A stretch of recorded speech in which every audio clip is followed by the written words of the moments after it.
everybody, it's Liz Boccolini, and today I am going over Verdant. So Verdant is for 2 to 5 players. There's a solo mode, but I'll just be going over the multiplayer version. So from AEG and Flat Out Games. So in Verdant, you are making a grid of cards, and the cards are like your house with plants in it. So you'll be trying to place the plants in rooms that have optimal combinations of sun and shade depending on the plants that you have. You can also put furniture in your house, pets in your house, just trying to make it a cozy little place to live with all your plants. So let's go to the table and we'll see how to play. Here is my starting setup for Verdancy. So you will notice that there's this central market area. I have 4 plant cards, 4 room cards, and then 4 tokens. Everybody's going to start by randomly drawing 1 room card from the deck and then 1 plant card from the deck, and that starts off your grid. Your grid is going to end up being 5 cards wide, 3 cards high. So I drew this room card. We'll explain these symbols, but for now, just look in on the 4 sides here. These are the lighting conditions that I want to try to match to my plants. So we've got partial shade in these 2 spots. We've got full sun and full shade. Now, luckily, the plant that I drew can thrive in any of those lighting conditions. My snake plant. Other plants may only thrive in 1 or 2 conditions. This one has all 3. It's not necessary to match the lighting condition. So if you played Village Green, which is similar in that you're building a grid, these placement rules are way less strict. So if that bothered you about Village Green, don't get turned off by this because this is very different. I love Village Green, but I am just saying for those of you who are maybe worrying that this was going to be too limiting, fear not. So since this can go anywhere, I'll just place the snake plant here in the partial shade. So I said you don't have to match the lighting condition, which is true, but it helps you to do that because you want your plants to get potted. The only way they can be potted is if they are verdant. How do they get verdant? By being in their preferred lighting condition in the house. So my snake plant needs 7 verdancy to be potted. Every time I match a lighting condition, it gets 1 verdancy. So that's what these little leaves are. The small ones are representative of 1 verdancy. The big ones are representative of 3. So right now I have 1 verdancy on my plant because I put it in the preferred condition. All right, everybody does that. And then we are going to start taking cards and tokens from the market. So the way I do that, if you played Cascadia, very similar in taking the card and the token. So I can take either the room card or the plant card, and then I have to take a token, and it's got to be in that column, much again like Cascadia if you've played it. So if I take this orange room card, for example, I need to take this watering can token. When I place rooms and plants, I don't have a room next to a room. I can't. It also does not really make sense in the game because the lighting conditions are there for the plants. So I can place it here, I can place it here, I can place it here. Again, it's really whatever with this plant because either way I'm going to get verdancy because it can thrive in any of these conditions. So I will place it there in the full sun and get another verdancy. Now, the tokens do different things. There are watering can tokens, which is this. There are the trowel tokens, which look like that. And there's a fertilizer token. That one's not out right now. But you have this little cheat sheet, scoring card, whatever, that tells you what you can do with those actions. So I have the watering can. Add 1 verdancy to any of the plants adjacent to a single room. Cool. So I can use that token and just discard it. And then I can say, yeah, I'm going to add 3 verdancy, or sorry, I'm going to add 1 and then get a big guy because that equals 3. So I'm on my way to 7. The trowel, which is the other one that's out, it's add 1 to up to 3 plants. And the fertilizer is like kind of the opposite. It's add up to 3 to 1 plant. So I've done that. I didn't take the plant card, okay? It was the chestnut vine. So what I'm gonna do is I'm gonna put a green thumb token on it. These are green thumb tokens. They're just in a common pile here, and I'm gonna put it on that card. The little card will also tell you what they do. They can replace any number of tokens. They can replace any number of cards when you spend them. You can draft any card and any token, so a mismatched column, and you can add a verdancy to any plant. All those actions cost 2. So I also have this thing called storage. I can have 5 green thumbs max, and I can only have 1 item storage. So let's say I took the watering can and I was like, yeah, not right now. I put it on my item storage. Now I can use it later, but I can't then store another item. So let's say the next turn I took the trowel, I have to use one of them because I can only store 1 at a time. So I did use that, so I'll discard it. I will then replace the room, and I'll replace the token from this bag. So, it's another watering can. I don't want that. Okay, great. It's a coffee table. Okay. So on the room cards, you will also, let me take my yellow back. You'll also notice that there are some other symbols / conditions besides the lighting conditions. So one is that you are able to match, if you're able to match a type of plant, you'll get extra points. So this plant type here, which will be in the corner. This one isn't the same, but you'll see it's like in this little banner here. If it would not, there we go. If I'm able to match that to the room on any side, I'll get an extra point. But if I can put the same color token, so in this case, if I can put a yellow token in here, that is doubled.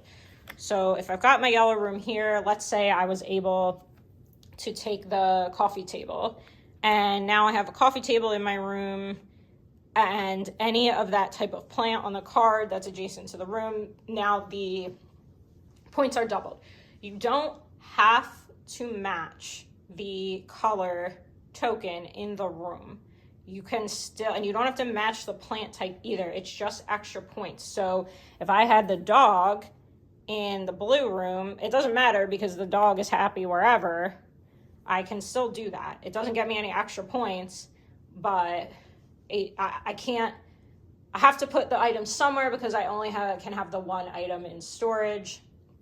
So sometimes you gotta take the hit and put the non-matching token, but it doesn't lose you any points, really. It's not like negative points. So put the dog back here, and then refilling everything, and then you'll just keep, refilling as you go on. So the potted plants, once you get to that stage, so let's say I had on my snake plant, I had my 7 verdancy. Those go away, and then what I do is I'm going to pot this plant, and that is getting me the 7 points here. So there are different types of pots, and they are worth different numbers of points. So depending on how many players you have, that's how many of the special pots you're going to put out. But you'll see this pot, oh sorry, I meant to go 3 first. This pot is worth 3 extra points. And it dropped. This one is worth 2 extra points, and then this square one is worth 1 extra point. So it is beneficial to pot your plants before everyone else, because if the special pots are gone, you can still pot, but you pot in this terracotta pot, which is not worth any extra points. Again, it's not negative for doing that. But since, let's say I was the first to pot, I'm going to pot it in the 3-point pot, and now this plant is worth 10.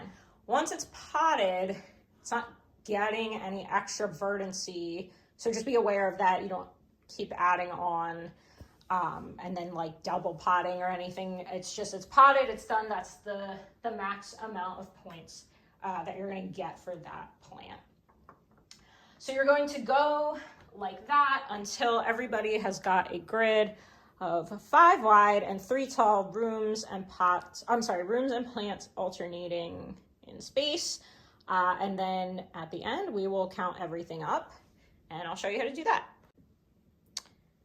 So here's my completed house with plants and rooms. You do have this cheat sheet card thing that tells you how to score everything. So you're going to do your completed plants. Let's just add some pots here. Let's say that sensitive plant did not get potted. Okay, so you're going to do the completed plant card. So like I said, that is the little yellow like sun looking symbol there. So the completed plants are ones that got potted. So they got their verdancy requirement and then I potted them. If you have any incomplete plants that didn't get potted, but they have verdancy. So for example, if that card I just showed that wasn't complete, let's say it had 2 verdancy on it, you'll just get that number divided by 2 rounded down. So again, this would be 1, but if I had like 3 on there, I would round it down. Then any bonus pot tokens. So like I said, these pots are worth 3. The square pot is worth 1. I didn't have any that were worth 2. And the terracotta, this one, is worth 0. So I would also score all of those points together. So then any room bonuses, these are the things that we talked about with the matching token on them and then the certain type of plant next to them. So for example, this orange room here wants this type of plant with many leaves on it. And I have that twice. I have the Livingstone plant and I also have the chenille plant next to that room. So those are going to be worth 1 each. If I had an orange token in here, so let's say these couches were switched, they would be worth 2. This would double, but I didn't. I had a blue one, so they're just worth 1, but I don't lose any, like there's no negative for having a different color in there. There's also the unique furniture and pets. So there's like an increasing scale for the unique furniture and pet tokens. So no duplicates basically. So you can see on this card that if you've got 1 item, it's 1, 2 is 3, so on and so on. I have like 3 dogs, which is ideal personally, but not in the game. So I've got like a bird, a couch, a dog, a bookshelf, and a different couch. So I would go up that scale for how many unique items I had. If you have at least 1 of each of the 5 different plant types, you just get 3 bonus points. You don't lose anything if you do not have the 5. I do not have the 5 different plant types, so I'll not be getting that. And then there is also the at least 1 of the 5 different room types. I almost made it. Wait, 1, 2, 3. No, I have 4. That is also 3 bonus points. And like, obviously you don't have to remember all these numbers because they're on the card. But I didn't get either of those. So there are also some like advanced goal cards. I didn't show that. It's recommended that you play without that a few times and then add it on. There's like different room goals. So that is also kind of similar to Village Green in a way, because in Village Green, you've got those goals that you're trying to hit. Like, oh, you want, different types of trees or flowers or whatever. This is kind of similar. I just didn't show it because it's a little more advanced. You're just going to add up all your points. Whoever's got the most points wins. If it's tied, it's whoever has the most green thumb tokens, which remember were these that you get by picking up the card that someone else didn't take that they put tokens on. If it's tied, you just share the victory. So it's mostly a friendly tie in that regard. There's not like all these different tiebreakers to see who wins. So that's it. It's really just the potted plants, the verdancy, any bonuses that you got, and then that scale of unique furniture and pets. And then if you've got the most points, you are the winner. So let's go back and talk about final thoughts. Final thoughts for this one. I really enjoy this. I really love the games that this studio puts out. Like Cascadia is top of the list for me. I backed Fit to Print pretty much as soon as I played it at PAX. That was also great. Calico, the games in this vein are very enjoyable for me. So in this one, what I really liked is that the placement rules are not really punishing, or there's never something where you just can't take an action or like can't do something. So yes, it's more beneficial to put the blue couch in the blue room, but if I put the yellow lamp there, it doesn't take anything away from me. Like, I didn't get as many points as I could have, but it's still okay because I didn't get harshly punished, right? The same with the lighting conditions. If the plant wanted full sun and I put it in partial shade, it wasn't like I couldn't do that and I had to throw the whole card away or anything. So it's very forgiving in that sense, which makes it less tense, as opposed to sometimes the games where the choices get narrower as you move into the game. Sometimes that's like tension for people because there's actions that they can't take and there's places they can't place things. This is very much not that, where you'll always have an action to take. I also just, the theme is just very comforting for a lot of people. And it's also cool that the plants are like, you can kind of learn about the different plants, and obviously they're all real and they have really cool artwork. So it's nice to have that sort of like extra layer if you want it, of like, oh, you know, this plant thrives in the full sun because X, Y, and Z reason, and this is what it looks like. And that's really neat to see as you're playing. You're kind of like learning a little something if you want to. So overall, I really enjoy this one. Right now I'm giving it a 7.5 out of 10, but it's one that I could see being, or I could see changing my rating to a higher rating as I play it more, because again, it's just very like non-stressful. The art is really nice to look at. It's just like a really cool theme with like placing the plants and then placing the little furniture and the pets in the house. It's just like very cute. So 7.5 out of 10 right now for Verdant. And I'm Liz Boccolini. Thank you so much for watching.